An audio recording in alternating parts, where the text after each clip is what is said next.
जय हिंद दोस्तों, स्वागत है आप सभी को आपके अपने यूट्यूब चैनल पर। दोस्तों, आज इस वीडियो के माध्यम से ज्ञानधारा पब्लिकेशन का जो बिहार पुलिस के लिए क्वेश्चन बैंक लॉन्च किया गया है ज्ञान बिंदु जीएस एकेडमी के द्वारा, उस क्वेश्चन बैंक से आज सेट नंबर 2 यानी कि आपका जो पेपर हुआ था 7 अगस्त 2024 को, उसका सेकंड शिफ्ट का जो आपका एग्ज़ाम हुआ था, उस प्रश्न को जो है आज इस वीडियो के माध्यम से कंप्लीट करने वाले हैं। तो आप लोग इस वीडियो को शुरू से लेकर अंत तक जरूर देखिएगा, क्योंकि इस क्लास में जो है आपको एक एक फैक्ट के साथ क्लास को करवाया जाएगा।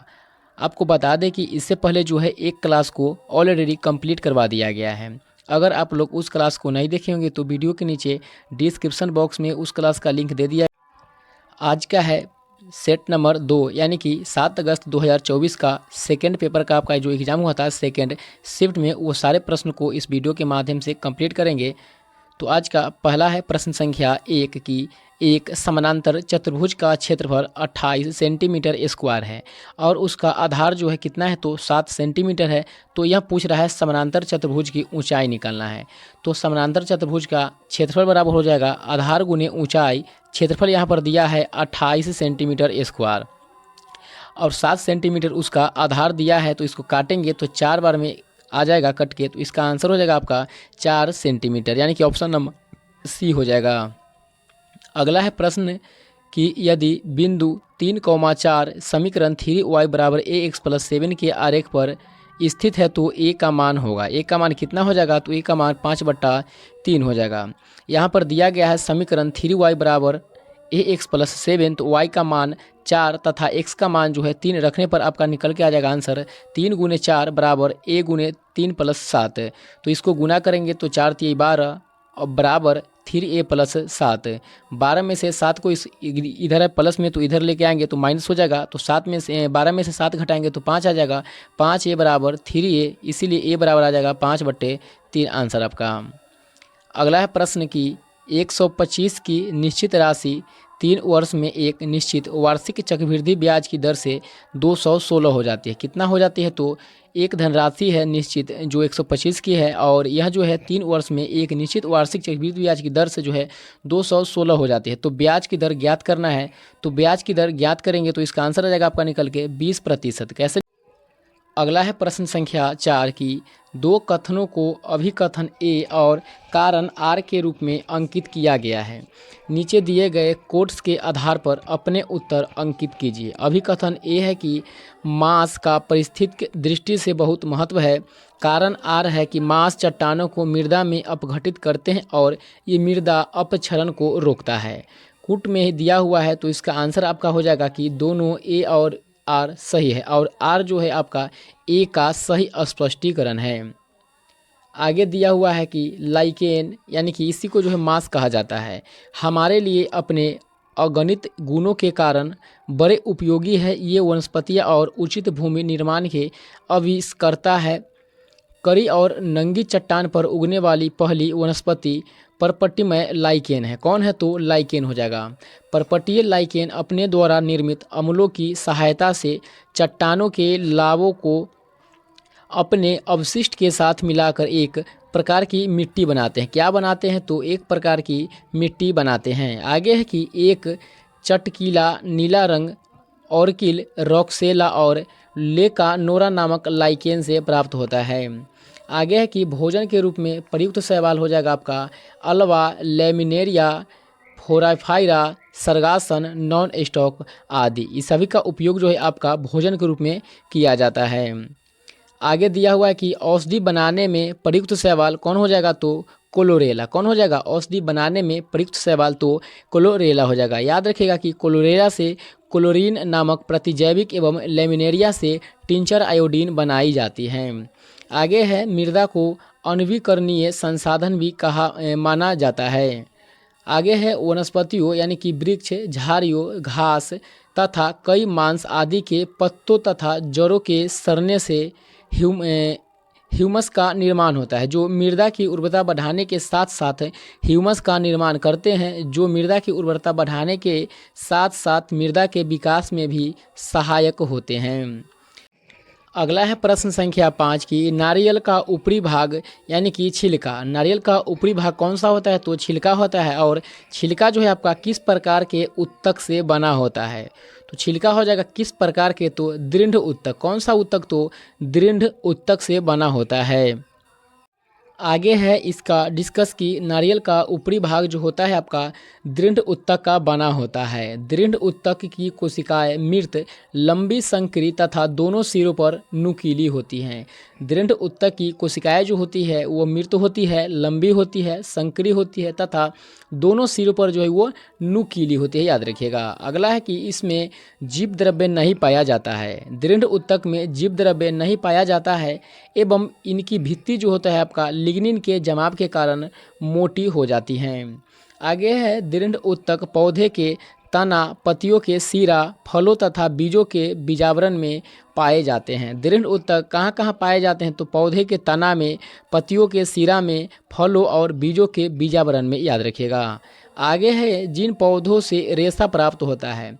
याद रखिएगा कि जिन पौधे से जो है रेशा प्राप्त होता है उनमें यह उत्तक यानी कि दृढ़ उत्तक जो है वो प्रचुर मात्रा में पाया जाता है। आगे है दिया हुआ कि यह पौधे को यांत्रिक सहारा प्रदान करता है। पौधे को यांत्रिक सहारा कौन प्रदान करता है? तो दृढ़ उत्तक तथा उन्हें जो है दृढ़ एवं लचीला बनाता है। आगे है दृढ़ उत्तक एक सरल अस्थायी उत्तक है। दृढ़ उत्तक क्या है? तो एक सरल अस्थायी उत्तक है। आगे है सरल अस्थायी उत्तक को 3 वर्गों में वर्गीकृत किया गया है। पहला हो जाएगा मृदुत्तक, दूसरा हो जाएगा स्थूलकोण उत्तक और तीसरा हो जाएगा दृढ़ उत्तक। आगे है पादप उत्तक को निम्नलिखित रूप में जो है वो वर्गीकृत किया जाता है। कौन कौन सा हो जाएगा? तो वो हो जाएगा पादप उत्तक हो जाएगा कितने प्रकार के होते हैं? तो 2 प्रकार के। कौन कौन सा? तो विभज्योतकी उत्तक और अस्थायी उत्तक। विभज्योतकी उत्तक और अस्थायी उत्तक हो जाएंगे। अगर हम बात करें विभज्योतकी उत्तक की तो यह जो है आपका 3 प्रकार के होते हैं। कौन कौन सा? तो शीर्ष, पार्श्व और अंतःवेशी। उसके बाद अस्थायी उत्तक की बात करें तो अस्थायी उत्तक जो है आपका 2 तरह के होते हैं। कौन कौन सा? तो सरल और एक जटिल होते हैं। सरल की बात करें तो सरल जो है आपका 3 तरह के होते हैं। कौन कौन सा? तो मृदुत्तक उत्तक, स्थूल उत्तक, दृढ़ उत्तक। और जटिल उत्तक की बात करें तो ये भी जो है आपका 2 प्रकार के होते हैं। जटिल में आ जाएगा आपका जाइलम और फ्लोएम। क्या आ जाएगा? तो जाइलम और फ्लोएम आ जाएगा। अगला है प्रश्न कि पृथ्वी का कौन सा भाग, पृथ्वी का कौन सा भाग जो है आपका महाजैव विविधता वाले क्षेत्र के रूप में जाना जाता है। पृथ्वी का कौन सा भाग महाजैव विविधता वाले क्षेत्र के रूप में जो है जाना जाता है? तो वह हो जाएगा कर्क रेखा के उष्णकटिबंधीय क्षेत्र और मकर रेखा के उष्णकटिबंधीय क्षेत्र के बीच में। क्या हो जाएगा? तो वह हो जाएगा कर्क रेखा के उष्णकटिबंधीय क्षेत्र और मकर रेखा के उष्णकटिबंधीय क्षेत्र के बीच में पाया जाता है। आगे है इसका डिस्कस की सर्वाधिक जैव विविधता उष्णकटिबंधीय वर्षा वनों में जो है पाई जाती हैं। इन क्षेत्रों का विस्तार 10 डिग्री उत्तरी तथा 10 डिग्री दक्षिणी अक्षांश के मध्य पाया जाता है। आगे है कि जैव विविधता शब्द एडवर्ड विल्सन द्वारा दिया गया है। जैव विविधता शब्द जो है आपका एडवर्ड विल्सन के द्वारा दिया गया है। जैव विविधता का संरक्षण स्वस्थानीय एवं बाह्य स्थानीय 2 विधियाँ से जो है किया जाता है। नॉर्मल मायर्स ने किसने? तो नॉर्मल मायर्स ने सबसे पहले कब? तो 1988 ईस्वी में बायोडाइवर्सिटी हॉटस्पॉट शब्द का उपयोग किया था। किसने किया था हॉटस्पॉट शब्द का उपयोग? तो वह किया था नॉर्मन मायर्स ने। कब किया था? तो 1988 में किया था। आगे है कि विश्व में 36 जैव विविधता हॉटस्पॉट क्षेत्र हैं।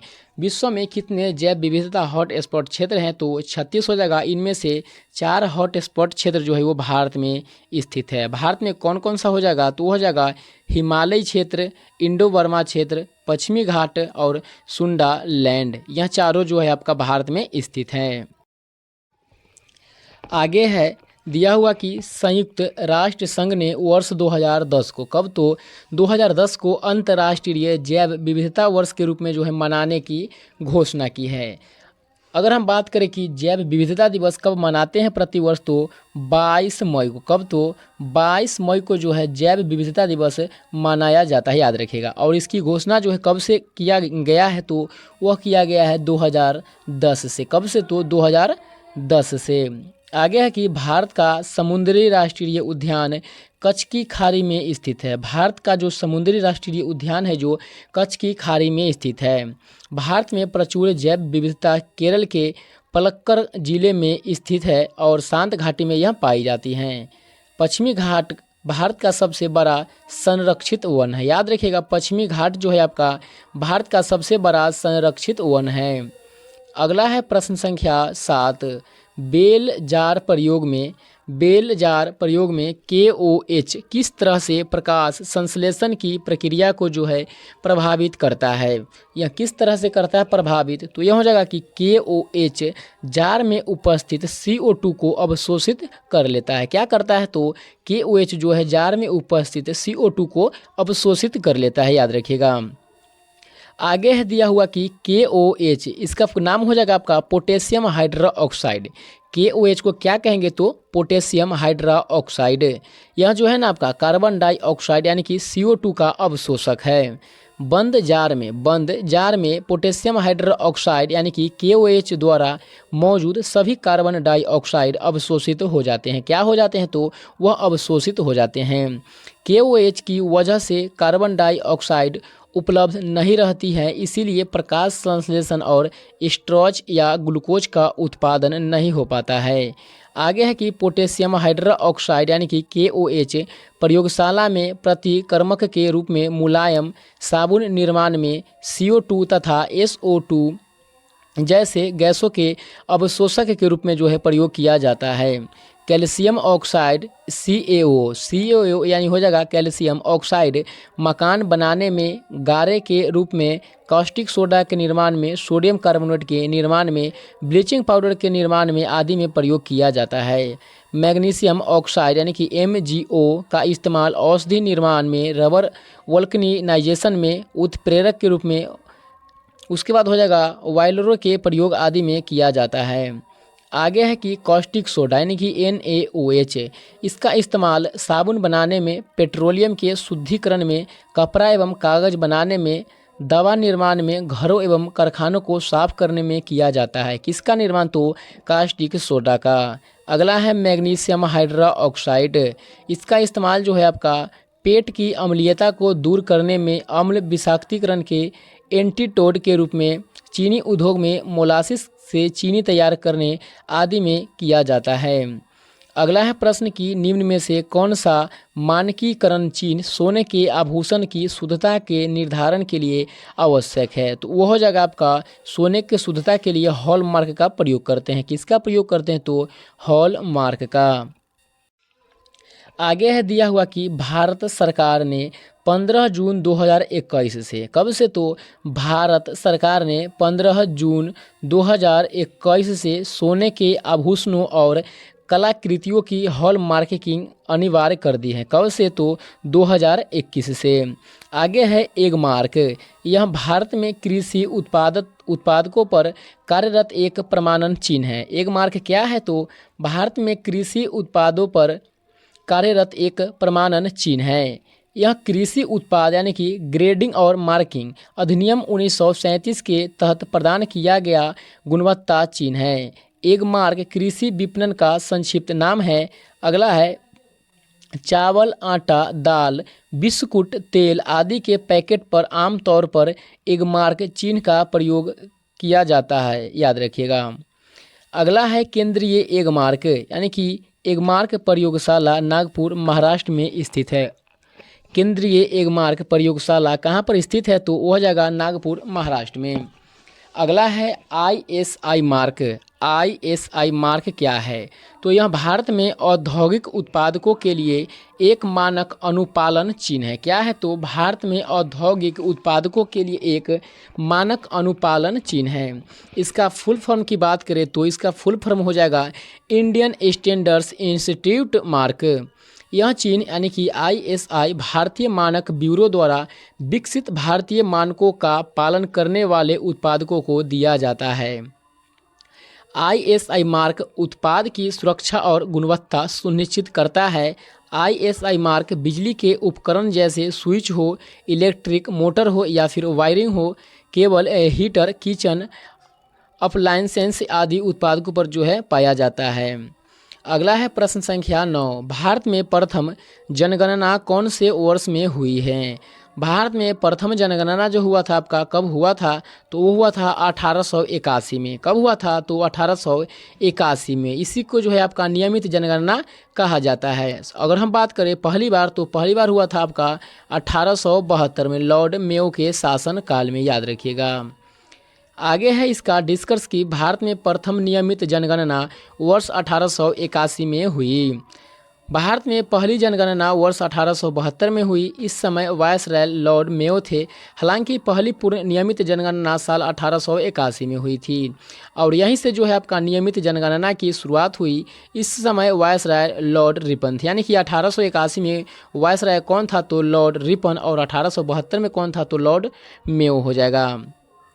आगे है दिया हुआ कि चूंकि विकल्प में 1872 नहीं है, इसीलिए जो है आपका उत्तर क्या हो जाएगा? तो 1881 ईस्वी में जनगणना आयुक्त डब्ल्यू कौन हो जाएंगे? तो प्लोडन थे। वही स्वतंत्र भारत के पहली जनगणना 1951 ईस्वी के समय जनगणना आयुक्त RA गोपाला स्वामी 1949 से 1953 थे।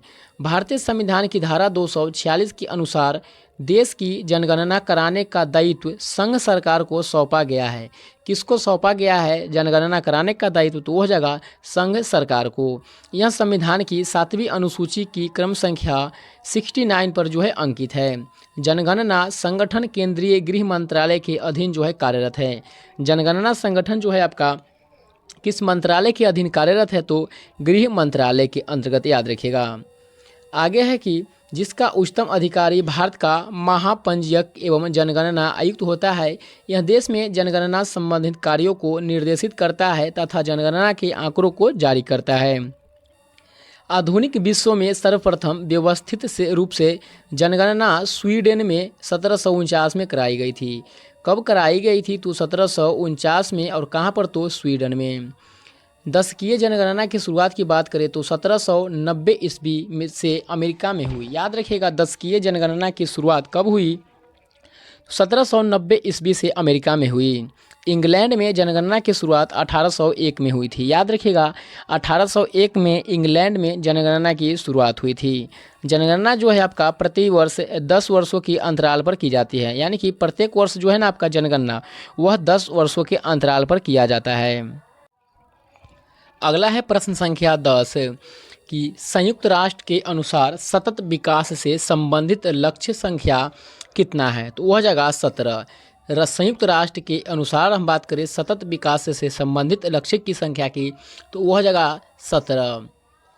उपलक्ष्य की बात करें तो वह जगह कितना? तो 169। अगला है कि इन लक्ष्यों को साल 2030 तक हासिल करने का लक्ष्य रखा गया है। कब तक? तो 2030 तक। अगला है कि इन लक्ष्यों को सितंबर 2015 में ऐतिहासिक संयुक्त राष्ट्र शिखर सम्मेलन में अपनाया गया था। संयुक्त राष्ट्र संघ की स्थापना की बात करें तो 24 अक्टूबर 1945 को हुई थी। संयुक्त राष्ट्र अथवा यूनाइटेड नेशन का नाम अमेरिका के तत्कालीन राष्ट्रपति फ्रैंकलिन डी रूजवेल्ट के द्वारा जो है प्रदान किया गया था। अगला है दिया हुआ कि संयुक्त राष्ट्र संघ के निम्न 6 अंग है। कौन कौन सा हो जाएगा? तो महासभा, सुरक्षा परिषद, आर्थिक एवं सामाजिक परिषद, प्रन्यास परिषद, अंतर्राष्ट्रीय न्यायालय और सचिवालय। इन 6 अंग है। संयुक्त राष्ट्र के कुल सदस्य देश की संख्या की बात करें तो वर्तमान में कितना हो जाएगा? तो 193। और 193 कौन सा है? तो वो हो जाएगा दक्षिणी सूडान। कौन हो जाएगा? तो दक्षिणी सूडान हो जाएगा। अगला है प्रश्न संख्या 11 की निम्नलिखित में से शुद्ध शब्द छांटिए। शुद्ध इनमें से कौन सा हो जाएगा? तो हो जाएगा ऑप्शन नंबर सी, नूपुर। आगे है कुछ शुद्ध और अशुद्ध शब्द, जैसा कि आप लोग देख सकते हैं। अगला है प्रश्न अंधे के हाथ बटेर लगना। लोकोक्ति का सही अर्थ क्या होगा? तो अंधे के हाथ बटेर लगना का अर्थ हो जाएगा आपका संयोग से अयोग्य या अनाड़ी को सफलता मिलना। क्या हो जाएगा? तो संयोग से अयोग्य या अनाड़ी को सफलता मिलना। आगे है कुछ डिस्कशन की संयोग से अयोग्य या अनाड़ी को सफलता मिलना। इसका आंसर हो जाएगा। आगे है कि इस हाथ दे उस हाथ ले, यानी कि इस हाथ दे और उस हाथ ले। इसका अर्थ हो जाएगा क्या? तो कर्मों का फल शीघ्र पाना। एक पंथ दो काज, एक पंथ दो काज का मतलब हो जाएगा एक नहीं दो लाभ। मानो तो देव नाही तो पत्थर, मानो तो देव नाही तो पत्थर, तो इसका मतलब होता है कि विश्वास ही फलदायक। क्या होगा? तो विश्वास ही फलदायक। आगे है कि चूहे घर में दंड पेलते हैं, चूहे घर में दंड पेलते हैं, इसका मतलब हो जाएगा अभाव ही अभाव। नीम हकीम खतरे जान, नीम हकीम खतरे जान, यानी कि अयोग्य से हानि। अगला है देसी मुर्गी बिलायती बोल, देसी मुर्गी बिलायती बोल का मतलब हो जाएगा कि बेमेल काम करना, यानी कि बेमेल काम करना। बंदर का जाने अदरक का स्वाद, बंदर का जाने अदरक का स्वाद, इसका अर्थ हो जाएगा कि मूर्ख गुण की कद्र करना नहीं जानता। मूर्ख जो होता है वो कद्र करना नहीं जानता है, इसी को जो है बंदर का जाने अदरक का स्वाद कहा गया है। अगला है मुंह में राम बगल में छुरी, यानी कि मुंह में राम और बगल में छुरी, इसका मतलब हो जाएगा कपटी यानी छल कपट। अगला है काला अक्षर भैंस बराबर, यानी कि निरा अनपढ़, यानी कि काला अक्षर भैंस बराबर का अर्थ हो जाएगा कि निरा अनपढ़। चलिए अगला है प्रश्न संख्या 13 कि निम्नलिखित शब्दों में से अतिवृष्टि शब्द के लिए सही विलोम का चयन कीजिए। तो यहाँ पर दिया गया है सही विलोम का चयन करना है, तो वह जाएगा अतिवृष्टि शब्द का वह जाएगा अनावृष्टि। क्या हो जाएगा? अतिवृष्टि का हो जाएगा अनावृष्टि। याद रखिएगा कि अतिवृष्टि का अर्थ होता है बहुत अधिक बारिश होना। क्या होगा? अतिवृष्टि का अर्थ हो जाएगा बहुत अधिक बारिश होना, और अनावृष्टि का अर्थ हो जाएगा बारिश का अभाव, यानी कि बारिश न होना। अगला प्रश्न है ईस्ट सेंट्रल रेलवे का मुख्यालय है, ईस्ट सेंट्रल रेलवे का मुख्यालय कहाँ पर स्थित हो जाएगा? तो वो हो जाएगा हाजीपुर में। कहाँ पर हो जाएगा? तो हाजीपुर। आगे है भारत के रेल मंडल एवं उनके मुख्यालय। जैसे उत्तर रेलवे का मुख्यालय की बात करें तो वह जगह नई दिल्ली। उत्तर रेलवे का मुख्यालय कहाँ पर है? तो नई दिल्ली में। दक्षिण रेलवे का मुख्यालय तो चेन्नई हो जाएगा। याद रखेगा उत्तर रेलवे का मुख्यालय अगर पूछे तो नई दिल्ली, दक्षिण रेलवे का तो चेन्नई, मध्य रेलवे की अगर हम बात करें तो वह जगह मुंबई। मध्य रेलवे का मुख्यालय कहाँ पर है? तो मुंबई में। दक्षिण पूर्व रेलवे का मुख्यालय कोलकाता। उत्तर पूर्वी सेंट्रल रेलवे यहाँ पर हो जाएगा। उत्तर पूर्वी सेंट्रल रेलवे का मुख्यालय तो मालेगांव। उत्तर मध्य रेलवे का मुख्यालय इलाहाबाद हो जाएगा, और दक्षिण पश्चिम रेलवे का मुख्यालय यह हो जाएगा हुबली। पूर्व तट रेलवे का मुख्यालय भुवनेश्वर। पश्चिम रेलवे का मुख्यालय चर्च गेट मुंबई, और पूर्व रेलवे का मुख्यालय कोलकाता। दक्षिण मध्य रेलवे का मुख्यालय तो सिकंदराबाद। पूर्वोत्तर रेलवे का मुख्यालय गोरखपुर। पूर्व मध्य रेलवे का मुख्यालय हाजीपुर। पश्चिम मध्य रेलवे का मुख्यालय हो जाएगा जबलपुर। उत्तर पश्चिम रेलवे का मुख्यालय जयपुर। दक्षिण पूर्व मध्य रेलवे का मुख्यालय बिलासपुर, और कोलकाता मेट्रो रेल का मुख्यालय कोलकाता में है, और दक्षिण तट रेलवे हो जाएगा वो हो जाएगा विशाखापत्तनम। आगे है कि भारत में सर्वप्रथम रेल 16 अप्रैल 1853 को मुंबई से थाने, जो कि 34 किलोमीटर की दूरी के बीच जो है वो चलाई गई थी। कब चलाई गई थी? तो 16 अप्रैल 1853 में। इस समय जो वायसराय था यानी कि गवर्नर जनरल वो कौन हो जाएगा? तो वो हो जाएगा डलहौजी। कौन हो जाएगा? तो डलहौजी था। आगे है कुछ फैक्ट्स की विश्व की सबसे पहली रेलगाड़ी, विश्व की सबसे पहली रेलगाड़ी 1825 ईस्वी में स्टॉकटन के टॉलीगटन के बीच चली थी। कहाँ से कहाँ तक? तो स्टॉकगटन से टॉलीगटन के बीच चली थी। कब? तो 1825 में। आगे है भारतीय रेलवे बोर्ड की स्थापना 1905 में। भारतीय रेलवे बोर्ड की स्थापना कब किया गया था? तो 1905 ईस्वी में किया गया था। अगला है रेल बजट को 1924-25 के बाद एटवर्थ कमेटी की सिफारिश पर सामान्य बजट से अलग किया गया। कब किया गया? तो 1924-25 के बाद। अगला है भारतीय रेलवे का राष्ट्रीयकरण तो कब हुआ था? तो 1950 में। याद रखिएगा भारतीय रेल का राष्ट्रीयकरण 1950 में किया गया था। 2017 में रेल बजट को केंद्रीय बजट में मिला दिया गया। कब मिला लिया गया? तो 2017 में मिला लिया गया है वो केंद्रीय बजट में, याद रखिएगा।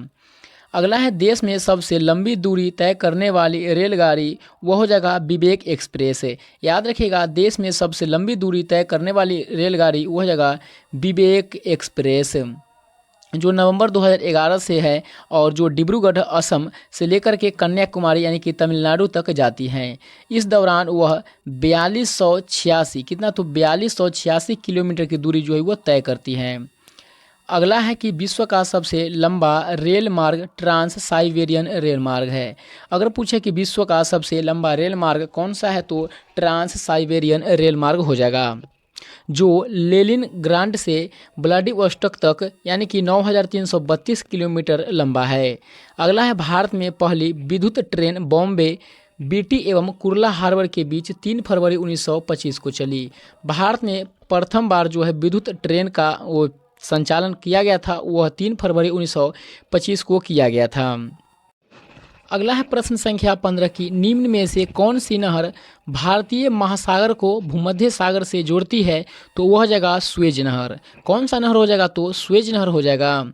आगे दिया हुआ है कुछ फैक्ट्स की स्वेज नहर का निर्माण की बात करें तो 1869 में हुआ था। याद रखिएगा, स्वेज नहर का निर्माण कब हुआ था तो 1869 में, और इसकी लंबाई की बात करें कितना है तो 193 किलोमीटर। स्वेज नहर की लंबाई कितना है तो 193 किलोमीटर हो जाएगा। आगे है कि 1956 में मिस्र द्वारा इस नहर का राष्ट्रीयकरण किया गया। पनामा नहर का निर्माण 14 अगस्त 1914 को हुआ था। पनामा नहर का निर्माण कब हुआ था तो 14 अगस्त 1914 को हुआ था, और पनामा नहर का पर जो है प्रारंभ में अमेरिका का अधिकार था। किसका अधिकार था तो अमेरिका का अधिकार था, परंतु 2000 ईस्वी से इस पर जो है पनामा का अधिकार हो गया है। कब से तो 2000 से।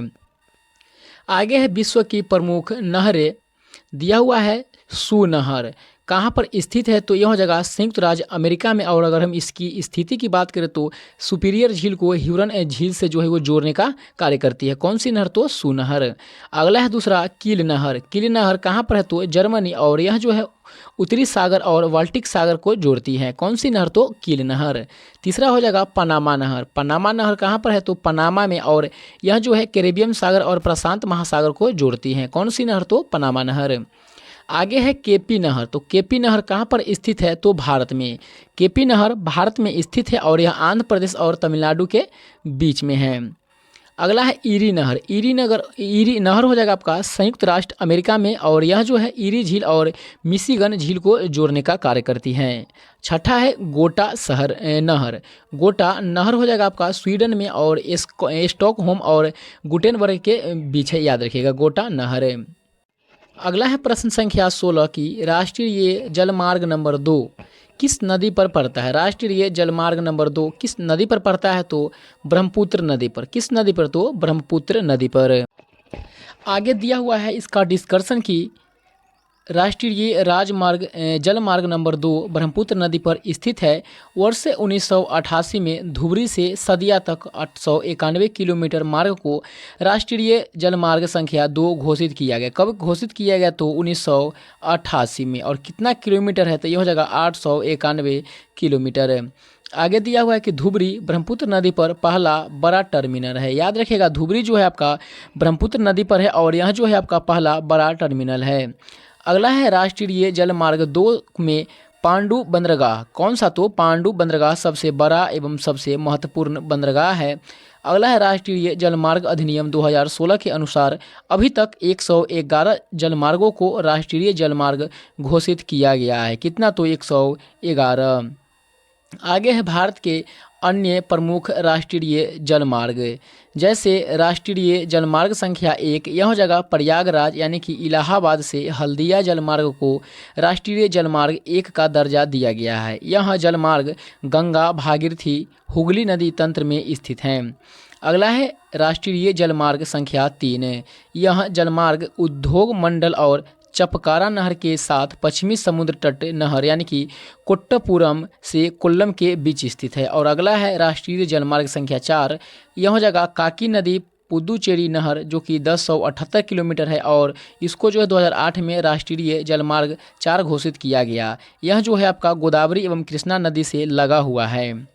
अगला है प्रश्न संख्या 17 की डैश में 80% भाग पर कृषि होती है, यानी कि किस राज्य में जो है आपका 80% भाग पर जो है कृषि होती है, तो वह होता है पंजाब में। कहाँ पर होता है, तो पंजाब में होता है। आगे है कि पंजाब में कृषि योग्य भूमि का क्षेत्र 42 लाख हेक्टेयर से ज़्यादा है। यह राज्य के कुल भौगोलिक क्षेत्रफल का लगभग 83% है।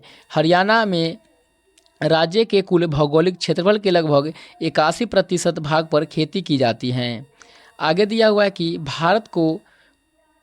पंजाब को जो है भारत में देश की खाद्य टोकरी क्या कहा जाता है, तो पंजाब को भारत में देश की खाद्य टोकरी व भारत के अन्न भंडार के नाम से जाना जाता है। किसको जाना जाता है, तो पंजाब को जाना जाता है। अगला है कि पंजाब सिंचित भूमि के मामले में भी देश में शीर्ष स्थान रखता है। इसकी जो है 98% फसल सिंचाई के अधीन है। किसका, तो पंजाब का। अगला है प्रश्न संख्या इंग्लिश का, इसको मिलान करना है, तो इसको मिलान करेंगे। चिल्ड है, तो चिल्ड का क्या हो जाएगा, तो चिल्ड का हो जाएगा चिल डिश। क्या हो जाएगा, तो चिल डिश हो जाएगा, यानी कि ए का सी। उसके बाद है क्लास, तो क्लास का क्या हो जाएगा, तो क्लास का हो जाएगा क्लासिकल, यानी कि 2 का हो जाएगा ए। और दीप का क्या हो जाएगा, तो दीप का हो जाएगा दीपेन। क्या हो जाएगा, तो दीपेन, यानी कि बी हो जाएगा, 3 का बी। और 4 का क्या हो जाएगा, तो 4 का हो जाएगा आपका सी, यानी कि जस्टिस। याद रखिएगा, यानी कि ऑप्शन नंबर बी इस प्रश्न का आंसर हो जाएगा। आगे है प्रश्न संख्या 9 की चूज द करेक्ट ऑप्शन। यहाँ पर क्या सही ऑप्शन को इसमें चूज करना है, तो यहाँ पे क्या हो जाएगा, तो ऑप्शन नंबर बी हो जाएगा, मस्ट नोट हो जाएगा। याद रखिएगा। अगला है इंग्लिश का ही प्रश्न, तो इस प्रश्न का आंसर हो जाएगा आपका ऑप्शन नंबर बी, बैंकक्रप्ट। याद रखिएगा। आगे है प्रश्न संख्या 21 से निशा गांधी उत्सव किस साल में 2 बार मनाया जाता है, यानी कि किस राज्य हो जाएगा यहाँ पर निशा गंगा नृत्य उत्सव किस राज्य में जो है साल में 2 बार मनाया जाता है, तो केरल में। कहाँ पर, तो केरल में मनाया जाता है। याद रखिएगा। पहला हो जाएगा अक्टूबर नवंबर के महीने में और दूसरा मार्च अप्रैल के महीने में। आगे दिया हुआ है कि निशा गांधी नृत्य उत्सव केरल के त्रिवेंद्र में कनक कुन्नू पैलेस के मैदान में स्थित निशान गांधी थिएटर में आयोजित किया जाता है। केरल के कुछ अन्य प्रमुख उत्सव हो जाएंगे ओनम, बीसू, नौका दौड़, त्रिशूर पुरम, अडूर गनमेला, थेयम महोत्सव। ये सभी हो जाएगा आपका केरल का। आगे दिया हुआ है कि असम में बिहू त्यौहार भी साल में 2 बार मनाया जाता है। असम में जो आपका बिहू त्यौहार है वो साल में कितने बार मनाया जाता है, तो 2 बार मनाया जाता है। पहला बार अप्रैल में एवं दूसरा बार अक्टूबर में। आगे है कि नवरात्रि का त्यौहार भी वर्ष में 2 बार मनाया जाता है। पहला बार चैत्र नवरात्रि और दूसरा हो जाएगा आपका शारदीय नवरात्रि। आगे दिया हुआ है महामस्तकाभिषेक जैनियों का एक प्रमुख उत्सव है जो प्रत्येक 12 वर्ष में एक बार मनाया जाता है। आगे है कुछ उत्सव और उससे संबंधित कुछ राज्य, जैसे नवकलेवरा यह हो जाएगा उड़ीसा का, जमाई षष्ठी हो जाएगा आपका पश्चिम बंगाल। उसके बाद है सागा ढाबा यह हो जाएगा सिक्किम का। और उसके बाद होगा हम्पी उत्सव या विजय उत्सव यह हो जाएगा आपका कर्नाटक में। और उगादी हो जाएगा आपका आंध्र प्रदेश और तेलंगाना का। अगला है प्रश्न संख्या 22, बिहार सरकार द्वारा इको टूरिज्म को बढ़ावा देने हेतु कन्वेंशन सेंटर कहाँ स्थापित किया जा रहा है, तो वह किया जा रहा है Valmiki tiger reserve. Valmiki tiger reserve जो कि बिहार के पश्चिमी चंपारण में स्थित है। आगे है इसका डिस्कस की वाल्मीकि टाइगर रिजर्व में बिहार सरकार द्वारा इको टूरिज्म को बढ़ावा देने हेतु कन्वेंशन सेंटर का स्थापना किया जा रहा है। वाल्मीकि टाइगर रिजर्व पश्चिमी चंपारण में स्थित है। वाल्मीकि टाइगर रिजर्व को 1990 में बाघ अभ्यारण्य का दर्जा दिया गया है। कब दर्जा दिया गया है, तो 1990 में। वाल्मीकि टाइगर रिजर्व देश का 18वां एवं बिहार का एकमात्र बाघ अभ्यारण्य है। अगला है रणथंभौर नेशनल पार्क, यह कहाँ पर है, तो राजस्थान में। Gautam Buddha wild life sanctuary यह जगह गया बिहार में। उसके बाद है अगला सरिस्का, तो सरिस्का कहाँ का हो जाएगा, तो राजस्थान का। चलिए अगला है प्रश्न संख्या 23 की संविधान के किस अनुच्छेद के अंतर्गत बिहार उच्च न्यायालय को बंदी प्रत्यक्षीकरण की रीट जारी करने की शक्ति प्राप्त है, तो वह जगह अनुच्छेद 226 के अंतर्गत। किस अनुच्छेद के अंतर्गत, तो अनुच्छेद 226 हो जाएगा। आगे है कि अनुच्छेद 226 के अंतर्गत उच्च न्यायालय राज्य क्षेत्र के भीतर बंदी, प्रत्यक्षीकरण, परमादेश, प्रतिषेध, अधिकार परीक्षा और उत्प्रेषण रिट जारी करता है। उल्लेखनीय है कि सर्वोच्च न्यायालय उपरोक्त रिट अनुच्छेद 32 के तहत जारी करता है। किस अनुच्छेद के तहत? तो अनुच्छेद 32 के अंतर्गत। उच्च न्यायालय और सर्वोच्च न्यायालय रिट जारी करने के शक्तियों के मध्य अंतर है। यहाँ पर हो जाएगा उच्च न्यायालय और सर्वोच्च न्यायालय। जैसे उच्च न्यायालय के अंदर हो जाएगा राज्य की सीमाओं के अंदर अन्य प्रयोजन के लिए भी मूल अधिकार के प्रवर्तन के अलावा, और सर्वोच्च न्यायालय हो जाएगा संपूर्ण देश में केवल मूल अधिकार के प्रवर्तक के लिए लगाया जाता है। आगे दिया हुआ है कि अनुच्छेद 220 अस्थायी न्यायाधीश रहने के पश्चात विधि परामर्श पर निबंधन है। अगला है कि अनुच्छेद 225 विद्यमान उच्च न्यायालय की अधिकारिता से संबंधित है, और अनुच्छेद 227 हो जाएगा कि सभी न्यायालय के अधीक्षण की उच्च न्यायालय की शक्ति। यह किस अनुच्छेद में है? तो अनुच्छेद 227 में। अगला है प्रश्न, स्पोर्ट स्टार ECES पुरस्कार समारोह में घोषित स्पोर्ट ऑफ द ईयर 2024 कौन है? तो वो हो जाएंगे कौन? तो मोहम्मद शमी हो जाएंगे। कौन हो जाएंगे? तो मोहम्मद शमी। आगे है प्रश्न संख्या 25 की, हाल ही में रुद्रम 2 कौन सा? तो रुद्रम 2 मिसाइल का परीक्षण किया गया है। मिसाइल एक मारक प्रकृति है। यह हो जाएगा कौन सा हो जाएगा? तो वो हो जाएगा हवा से सतह पर मार करने वाली मिसाइल हो जाएगा रुद्रम 2। अगला है कि रुद्रम 2 मिसाइल हवा से सतह पर मार करने वाली ऐसा हाइपर सोनिक मिसाइल है। कौन सा मिसाइल है? तो हाइपर सोनिक मिसाइल है। यह एक एंटी रेडिएशन मिसाइल है जिसे भारतीय वायुसेना सुखोई 30 MKR फाइटर जेट से लॉन्च किया गया है। रुद्रम 2 मिसाइल का परीक्षण DRDO ने ओडिशा चांदीपुर तट पर किया, और इसकी मारक क्षमता जो है वो कितना है? तो वह सबसे ज़्यादा है, याद रखिएगा। आगे है कि DRDO के द्वारा लंबी दूरी के ग्लाइड बम गौरव का पहला सफल परीक्षण किया गया। इसे जो है हैदराबाद स्थित अनुसंधान केंद्र इमारत RCI द्वारा जो है वो विकसित किया गया है। अगला है चेन्नई स्थित अग्निकुल कॉस्मोस ने दुनिया का पहला प्रिंटेड रॉकेट अग्निबाण को आंध्र प्रदेश के श्रीहरिकोटा से सफलतापूर्वक जो है प्रक्षेपित किया है। अगला है प्रश्न संख्या 26, बिहार के किस जिले में निर्क्रिस पंप नहर योजना के निर्माण की घोषणा की गई है? वह किया गया कहाँ पर? तो बक्सर में। याद रखिएगा, निर्क्रिस पंप नहर योजना की निर्माण कहाँ की गई है? तो बक्सर में। अगला है कि बक्सर जिले के राजपुर क्षेत्र के 2700 हेक्टेयर भूमि पर खेती को सरल बनाने के लिए कर्मनाशा पंप कैनाल का निर्माण किया जा रहा है। तेल और प्राकृतिक गैस निगम यानी कि ONGC ने समस्तीपुर में कुआं खोदने की योजना बनाई है। तेल और प्राकृतिक गैस निगम यानी कि ONGC जो है ना, वह समस्तीपुर में कुआं खोदने की योजना बनाई है। ये अगला है प्रश्न संख्या 27 की, निम्नलिखित में से कौन सी बहुकेंद्रीय मांसपेशी है? निम्नलिखित में से कौन सी बहुकेंद्रीय मांसपेशी है? तो वह जगह कंकाल मांसपेशी। कौन सा? तो कंकाल मांसपेशी।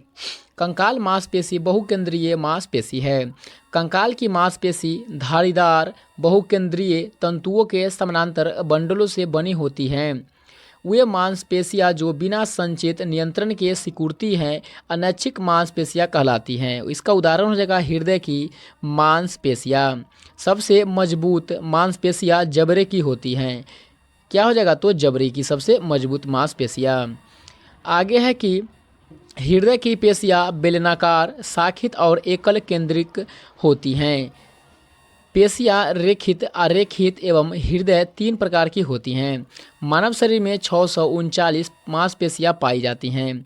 आगे है अरेखित या अनैच्छिक पेशी, यानी कि इनका संकुचन इच्छाधीन नहीं होता है, जैसे आइरिस, वृषण, मूत्राशय एवं रक्तवाहिनी। अगला है रेखित या ऐच्छिक पेशी। ये जंतु के कंकाल से संबंध रहती हैं और इसमें ऐच्छिक गति होती हैं। यह बाँह यानी कि आर्म पर पैर, गर्दन आदि अंगों में पाई जाती हैं। आगे है कि मांसपेशियों में एक्टिन और मायोसिन नामक सिकुड़ने वाले प्रोटीन होते हैं जो गति का कारण बनते हैं। अगला प्रश्न है एगेरिकस की कोशिका भित्ति बनी होती हैं। एगेरिकस की कोशिका भित्ति किसकी बनी होती है? तो काइटिन की। याद रखिएगा, एगेरिकस की कोशिका भित्ति किसकी बनी होती है? तो काइटिन की। इसी को जो है कवक कहा जाता है। आगे है एगेरिकस यानी मशरूम यानी कि कवक की कोशिका भित्ति काइटिन की बनी होती हैं। काइटिन एक जटिल शर्करा है तथा सेलुलोज के बाद सबसे प्रचुर मात्रा में पाए जाने वाले पॉलीसेकेराइड है। आगे है कि कोशिका भित्ति कोशिका झिल्ली के ठीक बाहर पाई जाने वाली एक कठोर बाहरी परत होती है जो कोशिका को संरचनात्मक सहायता, आकार और सुरक्षा प्रदान करती हैं। कोशिका भित्ति पादप, जीवाणु और कवक की कोशिकाओं में पाई जाती हैं। जंतु कोशिकाओं में कोशिका भित्ति नहीं पाई जाती हैं। आगे है कि पादप कोशिका भित्ति मुख्य रूप से किसकी बनी होती है? तो सेलुलोज की। अगला है जीवाणु की कोशिका भित्ति किसकी बनी होती है? तो पेप्टिडोग्लाइकन से बनी होती हैं।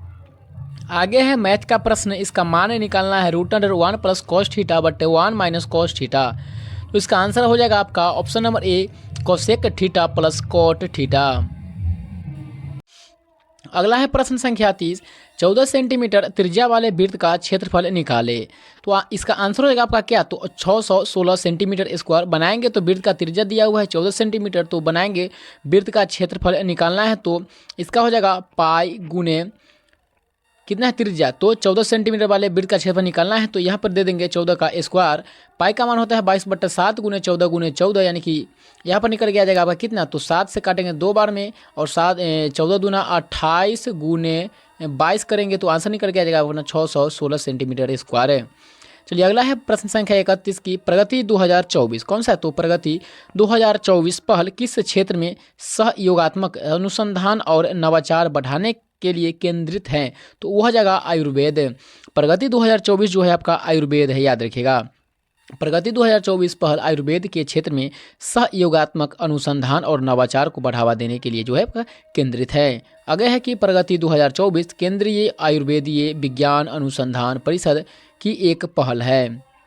आगे दिया हुआ है प्रगति 2024 का उद्देश्य अनुसंधान के अवसरों का पता लगाना और CCRAS और आयुर्वेद दवा उद्योग के बीच सहयोग को बढ़ावा देना। CCRAS आयुष मंत्रालय का आयुर्वेद, योग और प्राकृतिक चिकित्सा, यूनानी, सिद्ध और होम्योपैथी का एक स्वतः निकाय है। आगे है कुछ प्रमुख पहल वर्ष 2023-24 का, जैसे ए हेल्प पहल। इसका उद्देश्य हो जाएगा कि महिलाओं को स्वस्थ और पशुपालन उत्पादन के विस्तार के लिए मान्यता प्राप्त एजेंट के रूप में शामिल कर उन्हें सशक्त बनाना। संबंधित इसके मंत्रालय हो जाएंगे आपका मत्स्य पालन, पशुपालन एवं डेयरी मंत्रालय और ग्रामीण विकास मंत्रालय की संयुक्त पहल है। अगला है अग्नि पहल। अग्नि पहल हो जाएगा आपका आयुर्वेद के व्यवहारिक प्रथाओं के वैज्ञानिक क्या हो जाएगा? तो आयुर्वेद के व्यवहारिक प्रस्थाओं के वैज्ञानिक सत्यापन के साथ साथ मुख्य धारा में लाना। इसका हो जाएगा मंत्रालय केंद्रीय आयुर्वेद विज्ञान अनुसंधान परिषद, आयुष मंत्रालय।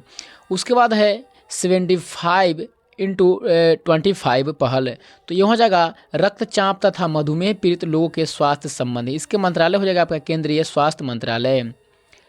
अगला है मेडटेक पहल। मेडटेक पहल हो जाएगा आपका एक ऐसा मंच जो युवा प्रतिभाओं को उनके शोध, ज्ञान, तर्क आदि को अंतिम रूप व नियामक मंजूरी दिलाने में मदद करेगा। इसके संबंधित मंत्रालय हो जाएगा स्वास्थ्य एवं परिवार कल्याण मंत्रालय।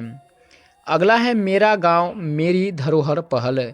मेरा गांव मेरी धरोहर पहल यह हो जाएगा भारत के राज्य और केंद्र शासित प्रदेश के लोगों का वर्चुअली सांस्कृतिक मानचित्र करना।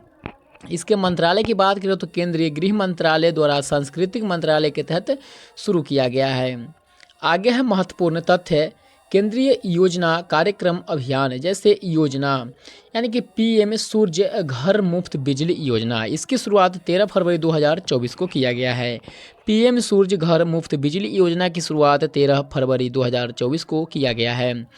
PM किसान सम्मान निधि योजना की बात करें तो 24 फरवरी 2019 को किया गया था। याद रखिएगा PM किसान सम्मान निधि योजना की शुरुआत 24 फरवरी 2019 को किया गया है। आगे है प्रधानमंत्री उज्ज्वला योजना। प्रधानमंत्री उज्ज्वला योजना की शुरुआत 1 मई 2016 को किया गया था। प्रधानमंत्री जनधन योजना की बात करें तो 28 अगस्त 2014 को, कब तो 28 अगस्त 2014 को किया गया है। और मिशन इंद्रधनुष योजना की बात करें तो 15 दिसंबर 2014 को, मिशन इंद्रधनुष योजना की बात करें तो 15 दिसंबर 2014 को किया गया है, याद रखिएगा। अगला है प्रश्न संख्या 32। किस राज्य में काजी नेमू को राज्य फल घोषित किया गया है? किस राज्य में काजी नेमू को राज्य फल घोषित किया गया है? तो असम में। याद रखिएगा, काजी नेमू राज्य फल यह घोषित किया गया है असम में, याद रखिएगा। असम राज्य में काजी नेमू यानी कि साइट्रस लिमोन को राज्य फल घोषित किया गया है। काजी नेमू को असम का राज्य फल 12 फरवरी 2024 को कृषि मंत्री अतुल बोरा ने घोषित किया था। किसने? तो अतुल बोरा ने। आगे है, काजी नेमू को वर्ष 2019 में जीआई टैग प्राप्त हुआ है। कब? तो 2019 में। असम राज्य से संबंधित कुछ तथ्य है, जैसे इसकी राजधानी की बात करें तो दिसपुर हो जाएगा। इसकी भाषाएं की बात करें तो असम, बोडो, बंगाली, ये सभी हो जाएगा। और पक्षी की बात करें तो सफ़ेद पंखों वाला बत्तख, सफ़ेद पंखों वाला बत्तख हो जाएगा पक्षी। अगला है प्रश्न संख्या 33 की, निम्नलिखित में से कौन सी प्रक्रिया उन पौधे को उगाने के लिए उपयोगी है जो बीज उत्पन्न करने की क्षमता खो चुकी है? तो वह हो जाएगा कायिक प्रबंधन। कौन सा? तो कायिक प्रबंधन। याद रखिएगा कि बीज पैदा करने की क्षमता खो चुके पौधे को उगाने के लिए कायिक प्रबंधन प्रक्रिया का इस्तेमाल किया जाता है। आगे है कि कायिक प्रबंधन पौधे के प्रजनन का एक अलैंगिक तरीका है। इस प्रक्रिया में पौधे के वानस्पतिक भागों का इस्तेमाल करके पौधे को जो है उगाए जाते हैं। अगला है थैलोफाइटा। थैलोफाइटा के अंतर्गत मुख्य रूप से विभिन्न प्रकार के शैवाल, कवक तथा जीवाणु आते हैं। थैलोफाइटा का शरीर जड़, तना एवं पत्तियों में विभाजित रहता है। इनमें संवहनी ऊतक नहीं पाया जाता है। किसमें? तो थैलोफाइटा में। अगला है ब्रायोफाइटा। ब्रायोफाइटा भ्रूण बनाने वाले पौधे का सबसे साधारण समूह है। इनमें संवहन ऊतक नहीं होता है और साथ ही ये पौधे स्थलीय होने के साथ छायादार एवं नम स्थान पर उगते हैं। ब्रायोफाइटा समुदाय को वनस्पति जगत का एम्फीबियन कहते हैं। आगे है कि इस वर्ग का सबसे बड़ा पौधा क्या है? तो डैसोनिया है। डैसोनिया ये स्वपोषी होते हैं और इसमें जो है तने एवं पत्तियां की तरह रचनाएं मिलती हैं। इसमें जड़ें हमेशा अनुपस्थित रहती हैं, किंतु थैलस जो है वो सतह से तंतु की तरह जो है कई रचनाएं पाई जाती हैं और जिन्हें जो क्या कहेंगे तो मूलांक कहा जाता है। अगला है ट्रैकियोफाइटा। ट्रैकियोफाइटा समूह में उन पादपों को सम्मिलित किया जाता है जिसमें संवहनी ऊतक जो है वो पाए जाते हैं। अगला है प्रश्न संख्या 34 की, नगन बीज इनमें मिलते हैं। नगन बीज जो होते हैं वो किस में मिलते हैं? तो वह मिलते हैं जिम्नोस्पर्म में। याद रखिएगा, नगन बीज जो होते हैं वो जिम्नोस्पर्म में पाए जाते हैं। अगला है अनावृत बीजी यानी कि जिम्नोस्पर्म। अनावृत बीजी बीजीय पौधे का वह सब फाइलम है जिसके अंतर्गत जो है वे पौधे आते हैं जिनमें नग्न बीज आते हैं, अर्थात बीजांड तथा उनसे विकसित बीज किसी खोल या फल में जो है बंद नहीं होते हैं। आगे दिया हुआ है कि इसमें अंडाशय यानी कि ओवरी का पूर्ण अभाव होता है। अगला है टेरिडोफाइटा। टेरिडोफाइटा उप प्रभाग में अपुष्पोद्भिद पादपों को रखा गया है। इस उप प्रभाग के सदस्य में जल एवं खनिज लवण के संवहन हेतु संवहन ऊतक पाए जाते हैं। इनका शरीर जड़, तना एवं पत्ती में विभाजित रहता है। इनमें पुष्प और बीज का निर्माण नहीं होता है। इनमें बीजाणुधारियों में उत्पन्न होते हैं। इन पौधे के जाइगोट में जाइगोस्पोर्ट का निर्माण होता है। अगला है अविर्त बीजी यानी कि एंजियोस्पर्म। इस उप प्रभाग के अंतर्गत उन पौधे को सम्मिलित किया गया है जिनमें बीज सदैव फल के अंदर होता है।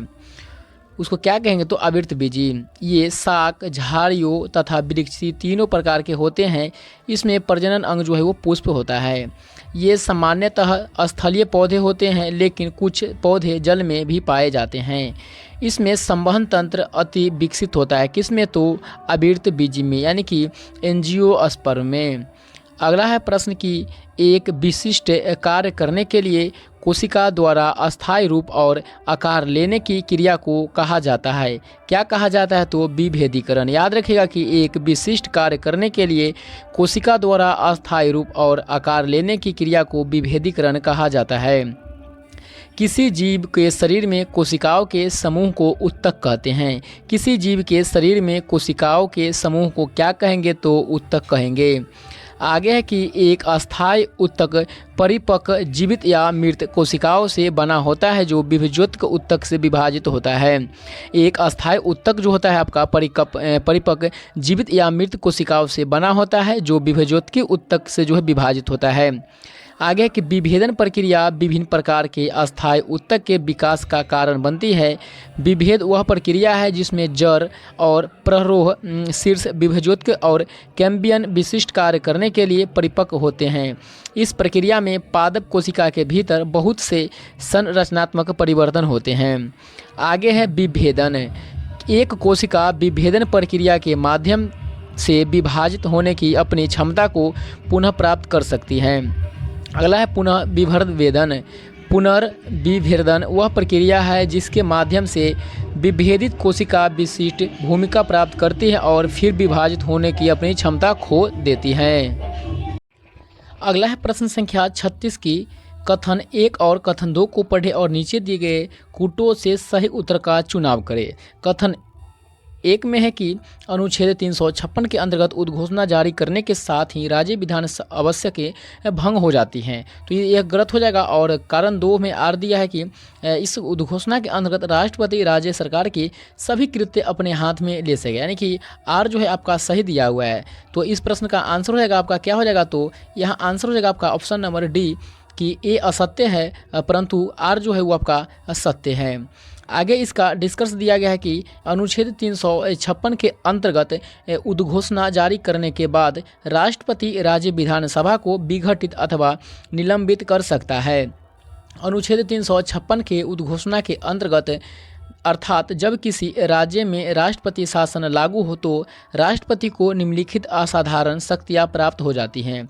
वह कौन कौन सी शक्तियाँ प्राप्त होती हैं? वह है कि राज्य सरकार के सभी या कोई कृत्य और राज्यपाल में या राज्य की विधान मंडल से भिन्न राज्य के किसी निकाय या प्राधिकारी में निहित सभी या कोई शक्तियाँ अपने हाथ में ले सकेगा। दूसरा हो जाएगा कि यह घोषणा कर सकेगा कि राज्य के विधानमंडल की शक्तियाँ, परंतु इस खंड की कोई बात राष्ट्रपति को उच्च न्यायालय में निहित किसी शक्ति को अपने हाथ में लेने या पूर्णतः या भागत निलंबित करने के लिए प्राधिकृत नहीं करेगी। अगला है प्रश्न संख्या 37 की बिहार लोक सेवा आयोग की स्थापना की गई थी। बिहार लोक सेवा आयोग की स्थापना कब किया गया था? तो अप्रैल 1949 में। याद रखिएगा कि बिहार लोक सेवा आयोग की स्थापना अप्रैल 1949 को किया गया था। डेट के साथ अगर पूछे तो 1 अप्रैल 1949 हो जाएगा। आगे है कि बिहार लोक सेवा आयोग भारत सरकार अधिनियम 1935 की धारा 261 के उपधारा 1 के अनुसार उड़ीसा और मध्य प्रदेश राज्य के आयोग से अलग होने के बाद अस्तित्व में आया था। आगे दिया है कि राज्य सरकार ने 1 मार्च 1951 को, राज्य सरकार कब? तो 1 मार्च 1951 को बिहार लोक सेवा आयोग का मुख्यालय रांची से पटना हस्तांतरित किया है। याद रखिएगा यह प्रश्न आपके एग्जाम में बहुत ही महत्वपूर्ण रह सकते हैं। और प्रश्न है कि राज्य सरकार ने 1 मार्च 1951 को बिहार लोक सेवा आयोग का मुख्यालय रांची से कहाँ हस्तांतरित किया? तो पटना हो जाएगा। अगला दिया है कि बिहार लोक सेवा आयोग शुरुआत में बिहार राज्य के लिए अपना कामकाज रांची में अपने मुख्यालय के साथ शुरू किया था। बिहार लोक सेवा आयोग भारतीय संविधान के अनुच्छेद 315 के अंतर्गत एक संवैधानिक निकाय है। बिहार लोक सेवा आयोग भारतीय संविधान के अनुच्छेद 315 के अंतर्गत क्या है? तो एक संवैधानिक निकाय हो जाएगा। अगला है कि भारत में लोक सेवा आयोग की स्थापना भारत सरकार अधिनियम 1919 के द्वारा 1 अक्टूबर 1926 में सिविल सेवकों की भर्ती के लिए की गई। याद रखिएगा कि भारत में लोक सेवा आयोग की स्थापना भारत सरकार अधिनियम 1919 के द्वारा 1 अक्टूबर 1926 में सिविल सेवकों की भर्ती के लिए जो है वो किया गया था। अगला है प्रश्न संख्या 38 की भारत में शक्तियों के विभाजन के संबंध में विवाद की स्थिति में निर्णय लेने का अंतिम अधिकार किसके पास है? तो वह जगह किसके पास? तो केवल सर्वोच्च न्यायालय के पास है। याद रखिएगा, अगर किसी भी प्रकार की जो है वो विवाद की स्थिति उत्पन्न होती है या निर्णय लेने की अंतिम अधिकार जो होता है वो सर्वोच्च न्यायालय के पास ही होता है। याद रखिएगा। आगे दिया गया है कि भारत में शक्तियों के विभाजन के संबंध में विवाद की स्थिति में निर्णय लेने का अंतिम अधिकार जो है वो केवल सर्वोच्च न्यायालय के पास होता है। आगे है कि केवल सर्वोच्च न्यायालय के पास मूल अपीलीय और सलाहकार अधिकार है। किसके पास? तो केवल हो जाएगा यह सर्वोच्च न्यायालय के पास है। आगे दिया गया है कि सर्वोच्च न्यायालय को संविधान का संरक्षक कहा जाता है। सर्वोच्च न्यायालय को क्या कहा जाता है? तो संविधान का संरक्षक है। सर्वोच्च न्यायालय सिविल तथा आपराधिक सभी तरह के मामलों में अपील का अंतिम न्यायालय है। आगे है कि भारतीय संविधान में शक्तियों के विभाजन को 3 सूचियों में रेखांकित किया गया है। किस किस हो जाएगा? तो वह जगह संघ सूची, राज्य सूची और समवर्ती सूची। आगे है सर्वोच्च न्यायालय के क्षेत्राधिकार, जैसे राष्ट्रपति या उपराष्ट्रपति के चुनाव से जुड़े विवादों का निर्णय अवमानना करने वाले को दंडित करना, किसी भी मामले को स्वयं संज्ञान लेकर या अटॉर्नी या सॉलिसिटर जनरल की सिफारिश पर लेना। उसके बाद हो जाएगा कि देश में किसी भी न्यायालय या न्यायाधिकरण के आदेश के खिलाफ अपीलीय स्वीकार करना। आगे है सर्वोच्च न्यायालय का मूल या प्रारंभिक क्षेत्राधिकार है। अनुच्छेद 131 के अंतर्गत सर्वोच्च न्यायालय के मौलिक क्षेत्राधिकार का वर्णन किया गया है। याद रखिएगा, अनुच्छेद 131 के अंतर्गत जो है सर्वोच्च न्यायालय के मौलिक क्षेत्राधिकार का वर्णन किया गया है। इसके अंतर्गत सर्वोच्च न्यायालय 3 तरह के मामलों की सुनवाई करता है। पहला हो जाएगा भारत सरकार तथा एक या अधिक संघ के राज्य के बीच विवाद। दूसरा हो जाएगा एक और भारत सरकार और किसी राज्य या राज्य की दूसरी ओर एक या अधिक राज्य के बीच के विवाद। और तीसरा हो जाएगा परस्पर 2 या अधिक राज्य के विवाद। अगला है प्रश्न की शेरनी शब्द में प्रयुक्त प्रत्यय है। शेरनी में प्रत्यय कौन सा हो जाएगा? तो हो जाएगा नी। क्या हो जाएगा? तो नी प्रत्यय हो जाएगा। याद रखिएगा, प्रत्यय वे शब्दांश होते हैं जिनका स्वतंत्र रूप में कोई अर्थ नहीं होता है, लेकिन जब किसी शब्द के अंत में जुड़ता है तो उस शब्द का अर्थ जो है वो अलग हो जाता है। नी प्रत्यय से बने अन्य शब्द हो जाएंगे चटनी, धौकनी, मथनी। ये सभी हो जाएंगे आपका नी प्रत्यय से बने वाले वह अन्य शब्द हो जाएंगे। अगला है प्रश्न की निर्देश दिए गए गद्यांश को पढ़कर प्रश्न संख्या 40 से 42 का उत्तर दीजिए। गद्यांश दिया गया है कि बेटी बचाओ बेटी पढ़ाओ एक योजना है। बेटी बचाओ बेटी पढ़ाओ क्या है? तो एक योजना है जिसका अर्थ होता है कि कन्या शिशुओं को बचाना। क्या हो जाएगा इसका अर्थ? तो कन्या शिशुओं को बचाना, उन्हें सुरक्षा प्रदान करना तथा उन्हें शिक्षित बनाना।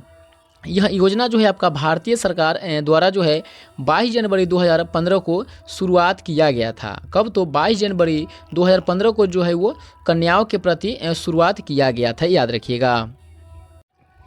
में जागरूकता उत्पन्न करने तथा महिलाओं के लिए कल्याण कार्यक्रम में सुधार करने के लिए शुरू की गई थी।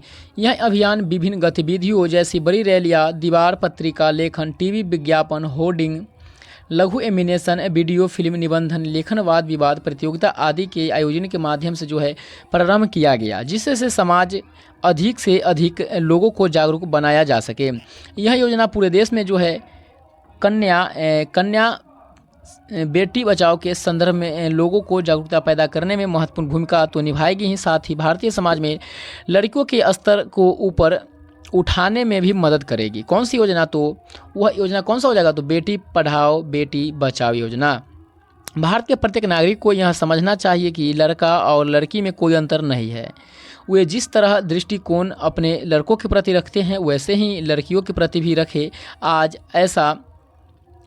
जो है ऐसा एक कार्य नहीं है जिसे लड़कियां नहीं कर सकती हैं। अतः भारत सरकार को प्रत्येक नागरिक से अपेक्षा है कि वे बेटी बचाओ बेटी पढ़ाओ योजना को जो है वो सफल बनाने के लिए अपना सहयोग प्रदान करें। तो प्रश्न दिया गया है यहाँ पर कि बेटी बचाओ बेटी पढ़ाओ योजना के बारे में निम्न में से कौन सा कथन जो है असत्य है, यानी कि इनमें से गलत कथन कौन सा है? तो इस कथन में हो जाएगा सही कि इस योजना का अर्थ है कन्या शिशुओं को बचाना है। क्या करना है इस योजना के अंतर्गत? तो कन्या शिशुओं को बचाना है और उनको सुरक्षा प्रदान करना है। और उसको क्या करना है तो शिक्षित बनाना है। यह तीनों जो है आपका सही दिया गया है। और गलत क्या हो जाएगा तो उनको लड़कों से अधिक महत्व देना है, जो कि बिल्कुल गलत दिया गया है। चलिए अगला है प्रश्न संख्या 41। बेटी बचाओ बेटी पढ़ाओ योजना को शुरू करने के पीछे कई कारण थे, निम्नलिखित में से कौन सा कारण गलत है। यहाँ पर दिया गया है कन्याओं की हत्या से माता पिता को रोकना, बी में है कन्याओं की शिक्षा के प्रति लोगों में जागरूकता पैदा करना, और सी में है महिलाओं के लिए कल्याण कार्यक्रम में सुधार लाना, और डी में क्या हो जाएगा कन्याओं को लड़कों की अपेक्षा अधिक महत्व देना। नहीं, बिल्कुल नहीं देना, बराबर महत्व देना, यानी कि ऑप्शन नंबर डी हो जाएगा इसका आंसर। चलिए अगला है प्रश्न संख्या 42। भारत सरकार ने बेटी बचाओ बेटी पढ़ाओ योजना की शुरुआत कब किया था तो 22 जनवरी 2015 को। कब हुआ था तो 22 जनवरी 2015 को किया गया था। अगला है प्रश्न की निम्न में से बिहार की कौन सी वनस्पति घास की प्रजाति में है। निम्नलिखित में से बिहार की कौन सी वनस्पति घास की प्रजाति में है तो वह जगह बांस। बांस क्या है तो बांस एक घास है।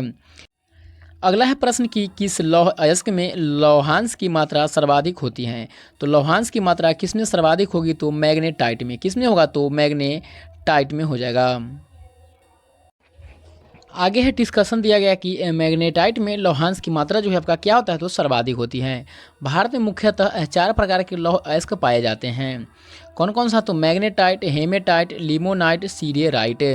मैग्नेटाइट में लोहे का अंश लगभग 72% होता है, और हेमेटाइट में 60 से 70%, लिमोनाइट में 40 से 60%, सीरियराइट की बात करें तो लगभग 40% तक। मैग्नेटाइट का रंग जो है आपका काला होता है, हेमेटाइट लाल और लिमोनाइट पीला, सीरियराइट आपका भूरा रंग का होता है, याद रखिएगा। आगे दिया गया है कि मैग्नेटाइट यानी कि Fe3O4 मुख्यतः तमिलनाडु और कर्नाटक के धरवार एवं कुडप्पा सेल में पाया जाता है। क्या तो मैग्नेटाइट। भारत में मैग्नेटाइट लौह अयस्क का सर्वाधिक भंडार जो है आपका कर्नाटक में है। मैग्नेटाइट लौह अयस्क का सर्वाधिक भंडार कहाँ पर है तो कर्नाटक हो जाएगा। अगला है हेमेटाइट Fe2O3 लोहे की दूसरी सर्वोत्तम किस्म है, और भारत का अधिकांश लोहा जो है इसी प्रकार का होता है। कि किस प्रकार का तो हेमेटाइट का। सीडेराइट को आयरन कार्बोनेट भी कहते हैं। आयरन कार्बोनेट किसको कहते हैं तो सीडेराइट को। अगला है प्रश्न संख्या 45। विश्व का सबसे बड़ा नदी निर्मित द्वीप माजुली किस नदी पर है तो माजुली हो जाएगा यह असम में, और असम हो जाएगा आपका ब्रह्मपुत्र नदी पर। आगे दिया गया है कि विश्व का सबसे बड़ा नदी द्वीप माजुली है, जो असम में ब्रह्मपुत्र नदी पर स्थित है। 27 जून 2016 को सर्बानंद सोनोवाल तत्कालीन मुख्यमंत्री थे, और उसने जो है आपका माजुली को असम का 33वां जिला घोषित किया था। किसको तो माजुली को। माजुली भारत का एकमात्र द्वीपीय जिला है। इसका क्षेत्रफल जो है 483 वर्ग किलोमीटर है। ब्रह्मपुत्र नदी मानस सरोवर झील के पास कैलाश श्रेणी के चेमायुंगडुंग से निकलती है। ब्रह्मपुत्र नदी को तिब्बत में सांगपो, अरुणाचल प्रदेश में दिहांग, और असम में ब्रह्मपुत्र, बांग्लादेश में जमुना के नाम से जो है वो जाना जाता है, याद रखिएगा। अगला है कि ब्रह्मपुत्र विश्व की सबसे लंबी नदियों में से एक है, जो गंगा नदी के साथ मिलकर विश्व का सबसे बड़ा नदी डेल्टा जो कि सुंदरबन डेल्टा है उसको बनाती हैं। आगे है राष्ट्रीय जलमार्ग संख्या 2 को सदिया से धुबरी तक ब्रह्मपुत्र नदी पर ही बनाया गया है। आगे है प्रश्न संख्या 46। मध्य हिमालय को हिमाचल प्रदेश में किस नाम से जानते हैं। मध्य हिमालय को हिमाचल प्रदेश में किस नाम से जानते हैं तो वह जगह धौलाधर। मध्य हिमालय को हिमाचल प्रदेश में धौलाधर के नाम से जानते हैं। आगे है कि धौलाधर श्रेणी पीर पंजाल के दक्षिण तथा दक्षिण पूर्व में अवस्थित पर्वतीय क्षेत्र है। मध्य हिमालय को पश्चिम से पूर्व तक निम्नलिखित श्रेणी में विभाजित किया गया है। कौन कौन सा श्रेणी हो जाएगा तो पीर पंजाल श्रेणी यह हो जाएगा जम्मू कश्मीर, धौलाधर श्रेणी हिमाचल प्रदेश, मसूरी श्रेणी उत्तराखंड, और महाभारत श्रेणी यह हो जाएगा आपका कहाँ पर तो नेपाल। आगे है कि मध्य हिमालय को लघु हिमालय या महाभारत श्रेणी तथा हिमाचल श्रेणी के नाम से जाना जाता है। याद रखिएगा, मध्य हिमालय को लघु हिमालय या महाभारत श्रेणी तथा हिमाचल श्रेणी के नाम से जाना जाता है।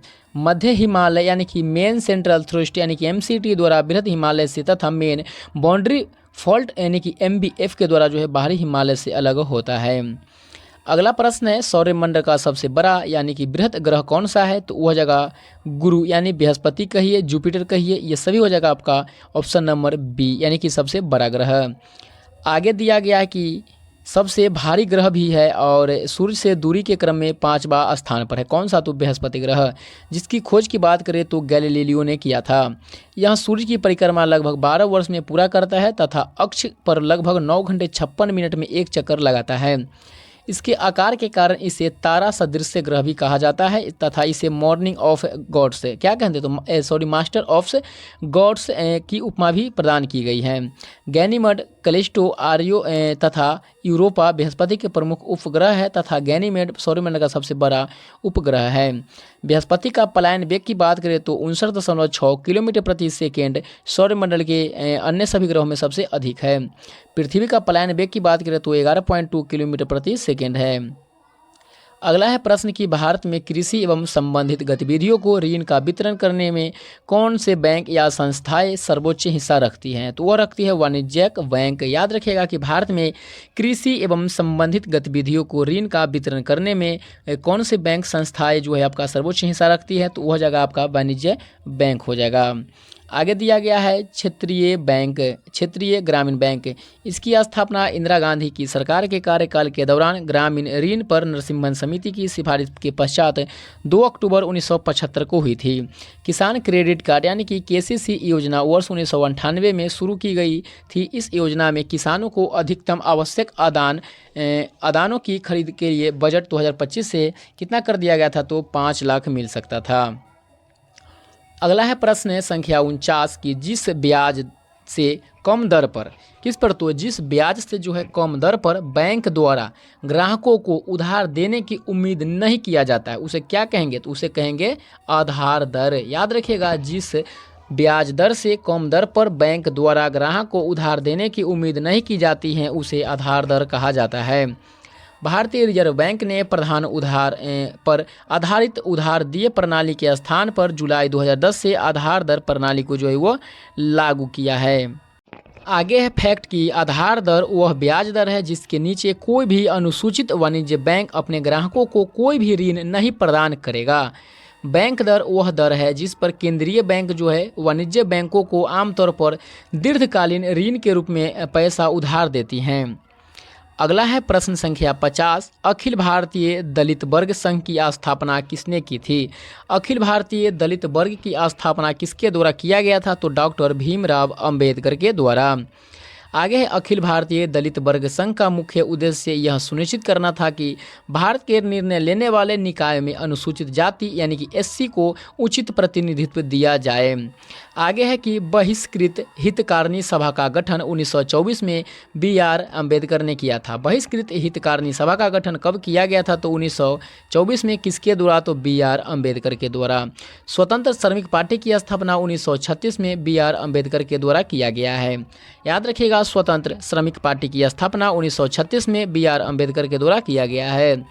ज्योतिबा फूले ने सत्यशोधक समाज की स्थापना 1873 में किए थे। बालिका विश्वविद्यालय की स्थापना की बात करें तो 1851 में सावित्रीबाई फूले और ज्योतिबा फूले ने किया था। आगे दिया गया है कि अखिल भारतीय ट्रेड यूनियन कांग्रेस की स्थापना 1920 में एन.एम. जोशी ने किया था और इसके प्रथम अध्यक्ष कौन हो जाएंगे? तो लाला लाजपत राय को बनाया गया था। याद रखिएगा। तो दोस्तों, आज का जो सेशन रहा आप लोग के लिए कैसा रहा आप लोग कमेंट बॉक्स में जरूर बताइएगा और वीडियो को लाइक कर दीजिए। साथ ही चैनल को अभी तक सब्सक्राइब नहीं किया है तो चैनल को सब्सक्राइब जरूर कीजिएगा।